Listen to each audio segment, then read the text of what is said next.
All right, y'all. Let's do this. It's currently 11:24 on Thursday, January 2nd.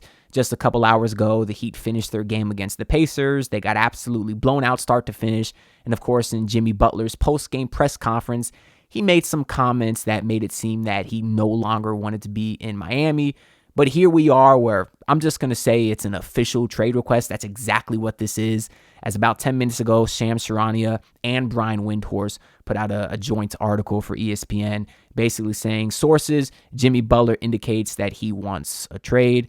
This news broke while I was streaming live on The Basements just, 10 minutes ago. But I wanted to come here and give y'all a full video and instant reaction to really my first time reading this article. And then we'll look at the post-game stuff from today and just kind of talk about what the hell happened. But really, this is just my instant reaction to the Jimmy Butler news.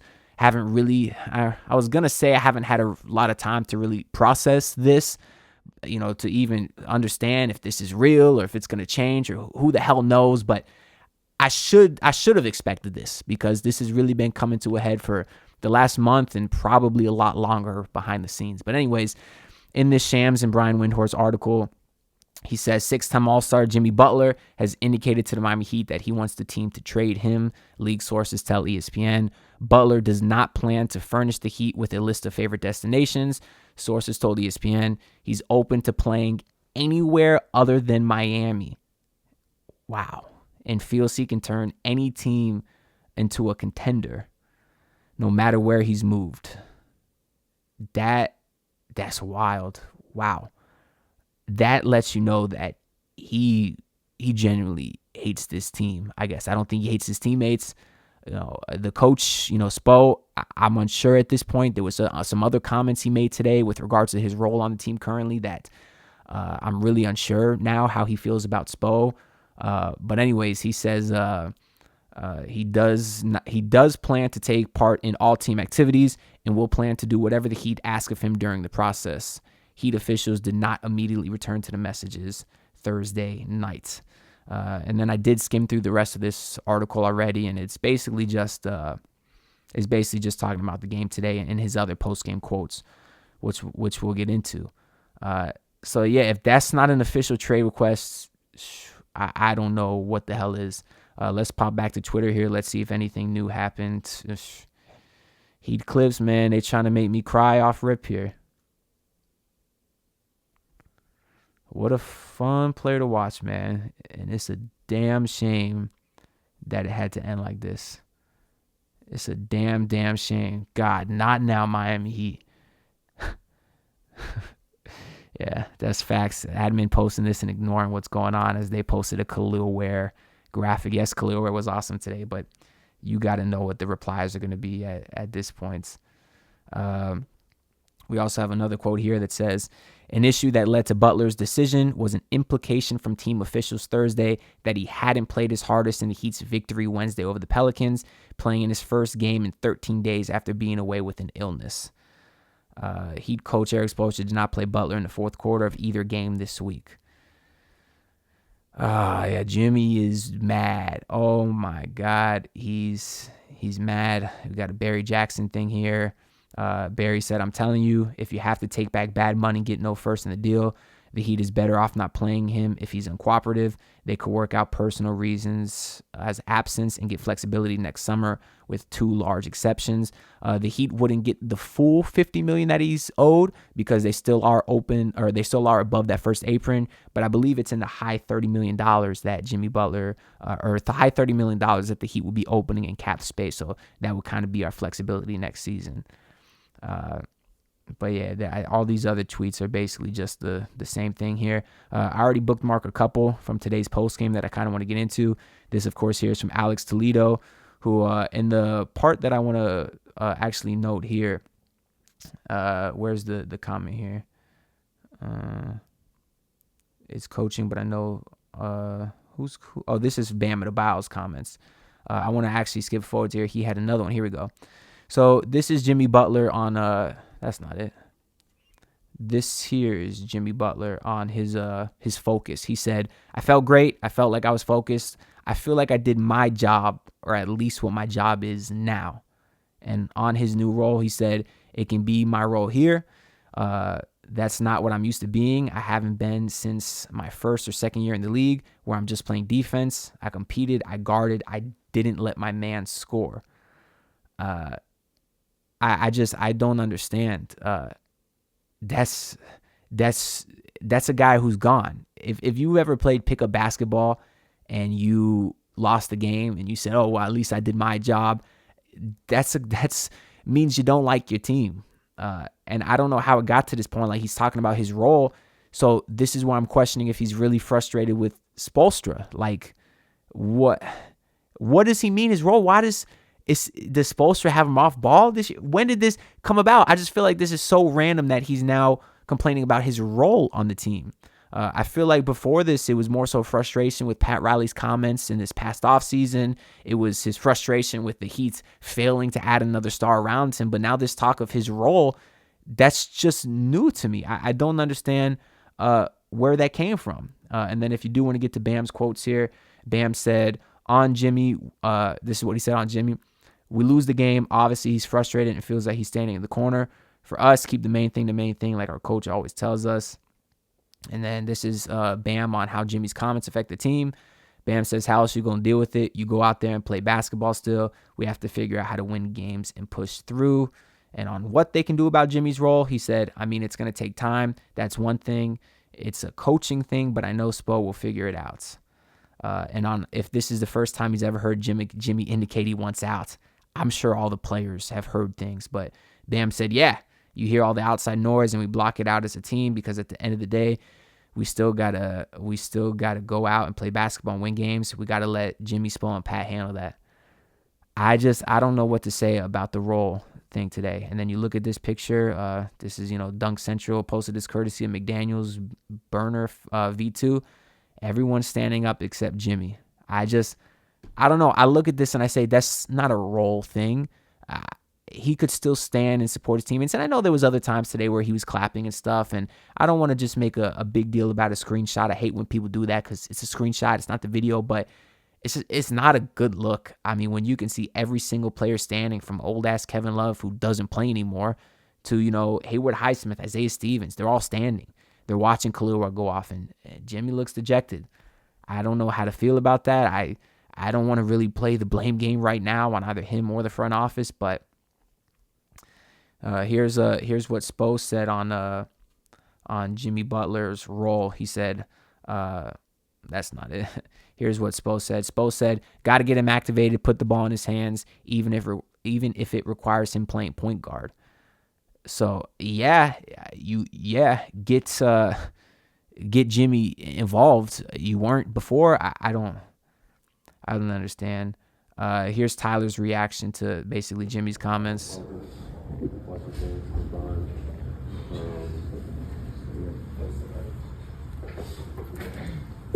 After the game, Jimmy said he feels that the way he's being cast and used on this team, he can't be his best self, and that he might never be able to regain his joy playing here.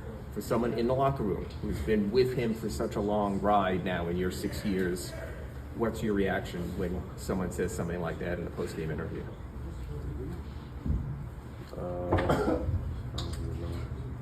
Surprised by that? Not really. What did you just say? So we all trying to find joy at the same time. So we'll see. What do you think could change to get him more involved in the offense? To get Jimmy more involved in the offense? I'm not sure. Just, I have no clue. I'm not the coach. We try to get him involved. That's all. We'll see. Have you felt that in the locker room? The what he was talking about post-game, lack of joy, not feeling like he wasn't involved in the offense? I feel like the vibes are great. I don't know. Vibes are great for me. I'm about to enjoy my night. So we discussed this on the Basement postgame a little bit, and a few of the guys didn't like Tyler's answer because he basically said, I don't care what's going on with Jimmy. I'm happy. And a few of the other guys kind of defended Tyler and said he was basically blindsided by this question. And then other guys responded to that saying, how could he be blindsided? He knows the Jimmy thing's been talked for a while. But truthfully, I see every angle of this. This is a very difficult spot for Tyler Hero to answer. He is put on the spot right after a game with these questions, he probably didn't even hear the actual Jimmy Butler quote or seen his body language, and having him answer questions about that, I don't think is exactly fair. Now, sure, his answers could have been better. He could have said, Jimmy's my guy. I'm here for him if he needs anything. But that's all talking in hindsight. I don't really want to judge Tyler's answers based off this because he really didn't say anything. He said, I don't know, which is better than him just saying something and it being the wrong thing. He said, I don't know because he didn't see it yet. And I personally think that's a fair answer enough. And he just confirms that he's happy here, which I guess is nice to know. And then here's basically the whole Jimmy Butler quote from today that really got this all started. Describe how you felt about your performance and focus tonight. I felt great. I felt like I was focused. I felt like I did my job, or what at least my job is now. When you say what your job is now, we're sort of not used to see you standing in the corner for extended periods like that. Is that a change in the team approach that has cast you that way?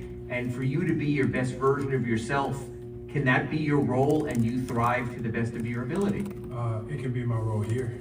But I mean, that's not what I'm used to being.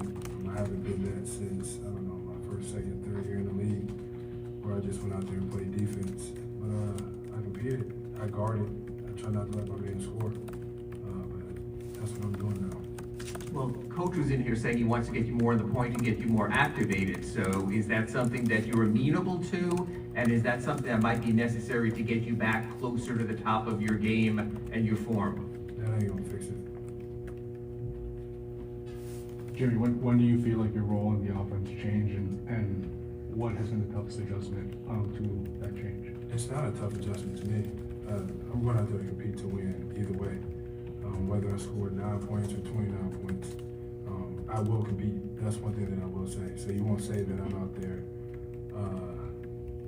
not playing hard. It may look like that because my usage is down and I don't shoot the ball a lot, but we won't say that I don't play hard. What will fix it? What do you want to see happen to fix it? What do I want to see happen?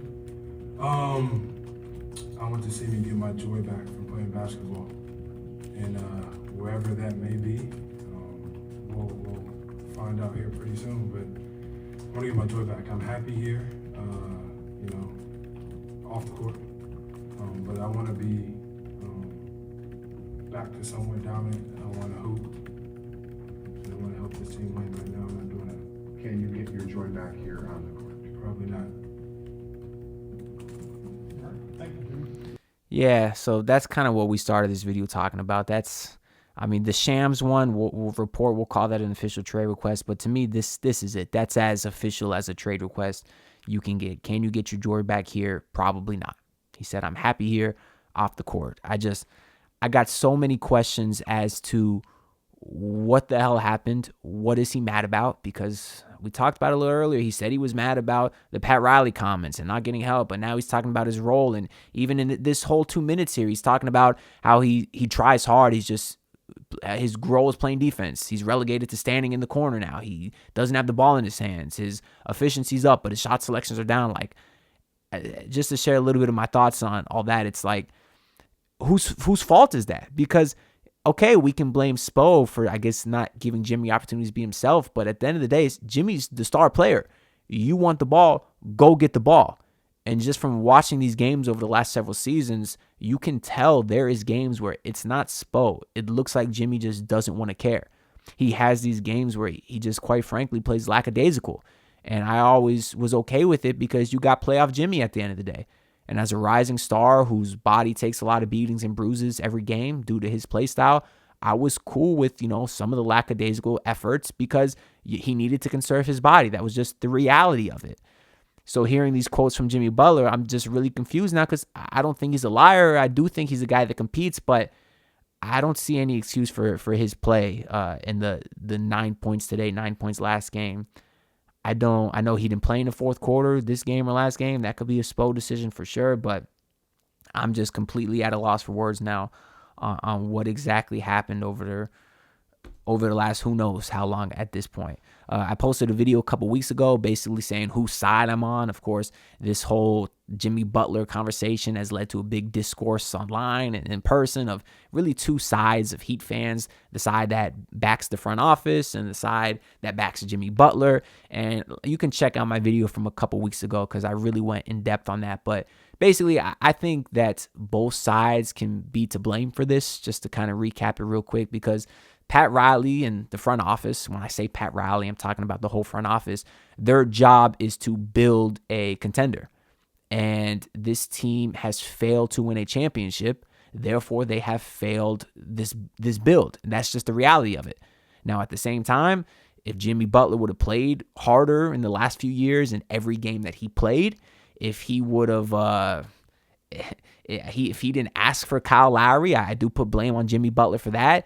You know, there's some things that you can put blame on Jimmy. But at the end of the day, if all the front office got at Jimmy is Kyle Lowry, that's not good enough.